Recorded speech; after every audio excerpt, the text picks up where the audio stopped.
Hi everybody and welcome to my channel. My name is Amy Martin.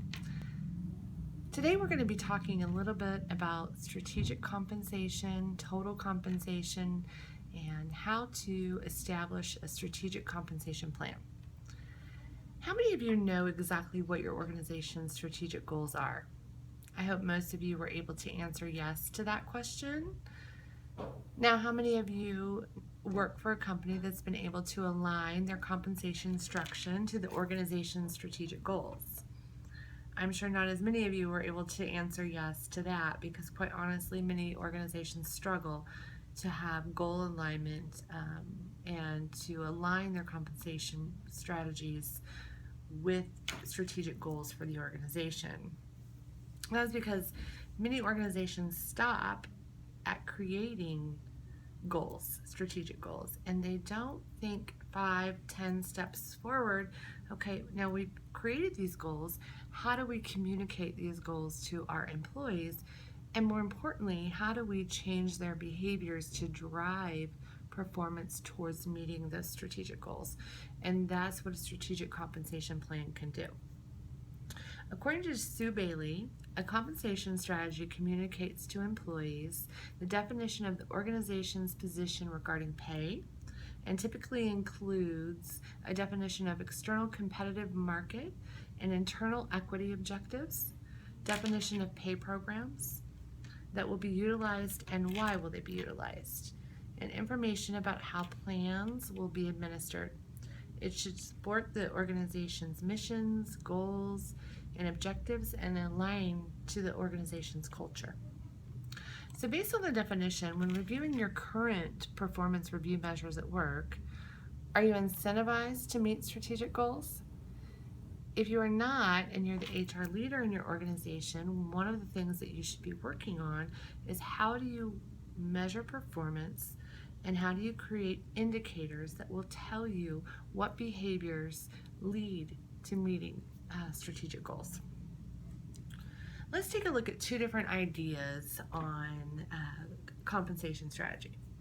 First is Company A. Company A pays at the 90th percentile and does not have increases to salary unless it's an across-the-board ATV or a COLA increase, and COLA stands for cost of living allowance.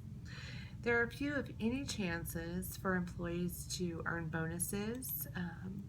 And when employees are measured, they're measured with the standard performance review, unfortunately, that most companies use, these qualitative measures that are often based on soft skills or customer service, those types of things. The HR professional in Company A decided that in order to be able to recruit, paying at a higher percentile would drive more applicants, and that HR director would be correct. When you advertise a higher base wage, you're going to have more applicants apply to your position. However, as most of us HR professionals know, time to fill a number of applicants is an old HR measure and probably not the most effective. We're looking for quality hires. So we may spend more time recruiting if we have a lower base pay at a mid percentile, or if we start at a lower level. But we may find that the measures that are important to us in HR, like quality of hire and the tenure of our employees, will go up if we actually lower our compensation down on the percentile, our base compensation, and make up with that lower compensation by paying bonuses and incentives that are tied to the overall company's strategic goals. Okay, so what would your opinion be of a cost of living increase or an across the board increase? Because most companies give those at least occasionally. Maybe recently they haven't been able to afford to, but that is a more standard type of increase.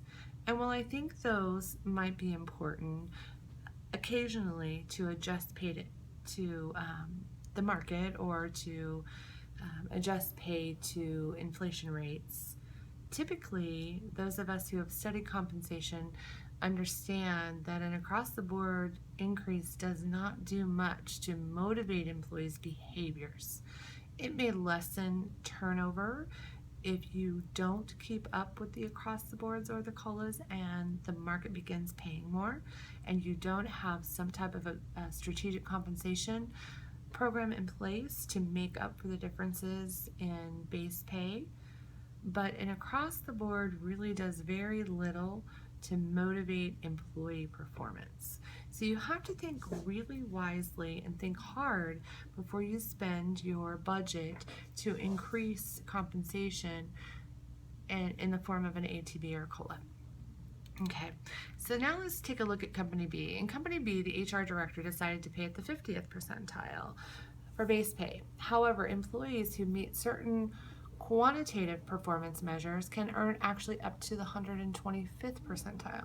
So they can earn more in Company B than they do in Company A, but they're going to have to display or demonstrate their ability to meet these very quantitative measures or measures that tell us whether or not they are driving performance towards strategic goals and whether the company is doing that in totality. Okay. The HR team designed a scorecard full of measures that are indicators that help drive strategic goal alignment. Those that either exceed or significantly exceed are able to earn large bonuses, and those bonuses are paid as short-term incentives, long-term incentives, and profit sharing, which I'll talk about in another video, because all of those different types of compensation are extremely important for you to understand. And a strategic compensation plan should include short-term, mid-term, and long-term goals in order to achieve the best drive towards strategic goals. And you might ask why. I'll talk about it again in another video. Make sure you subscribe to my channel and get updates. I'll talk about it in another video. But remember, employees will do what they're measured on. So if you only pay a yearly goal, what do you think might happen? Well, one of the things that will happen is employees will pay attention to short-term goals, if that's what they're measured on, and will lose sight of long-term goals. So you cannot do that as an organization.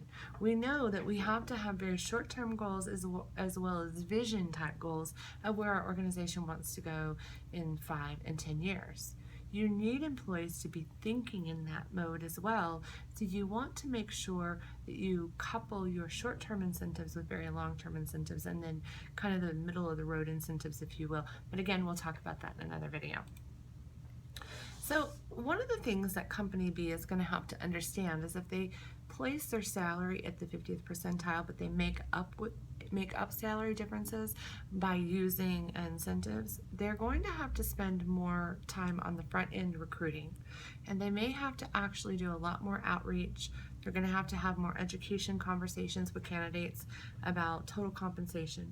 Okay, but long term, they may find that investment on the front end pays off because they have candidates that stay with them longer, and in addition to that, they may need fewer staff, because when you're paying a person to perform at a certain level, you miss out on some of those employees that kind of just ride the wave and are C-level employees or meets expectation employees. Of course, every organization needs those, and every organization is going to have those, but in an organization that does not provide across-the-board measures, and where your ability to make your compensation is based a lot on scorecards, you'll see that those employees, as C employees, will leave because, number one, there's some jealousy about the pay when they're not meeting objectives, but number two, they're going to go to an organization who provides a more stable pay for them and not a pay that requires their performance to be above standards. Okay, so first of all, let me step back a second and kind of tell you what is total compensation. So for those of you that are new to this topic, total compensation is defined as everything that a company provides you in exchange for doing a job. It's the total cost that the employer has to pay in order to have you on their payroll. Some of the most common items considered in total compensation would be your base pay, payroll taxes like Social Security, unemployment, workers' comp, your health insurance, dental insurance, life insurance, bonuses, incentives, and vacations, sick pay, those are the most common that most employees understand, but there are also things that can lead or can be counted in total compensation. Like, let's say you work in a retail organization and you get a significant discount on something that you buy all the time. That would be part of your total compensation. There's a really cool tool. I'm going to put a link in the description box, but you can add in all of your pay, and this calculator will actually provide you with what your total compensation is, which is a really cool tool. And I'll put that, like I said, in the description box. So the next step after understanding total compensation and some theories behind it is, how do you design a total compensation plan? That's probably just as important as understanding what it is. So I am going to be doing a video within the next few days, a week at the most, on what is the best practices and kind of key tips in designing a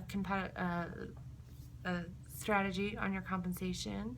And I hope you will subscribe and hit the little bell so when we do make new videos, you will be notified.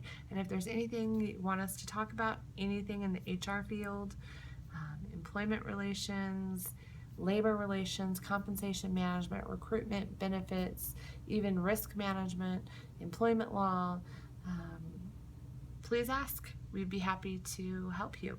Also, if you want to see videos on how to apply for positions or any pointers that you would like specifically as applicants, just let us know. We'll do the best we can. I've been working in this field for almost 20 years at this point, so there's very little I haven't experienced in my professional life. Thanks for watching, and please remember to subscribe.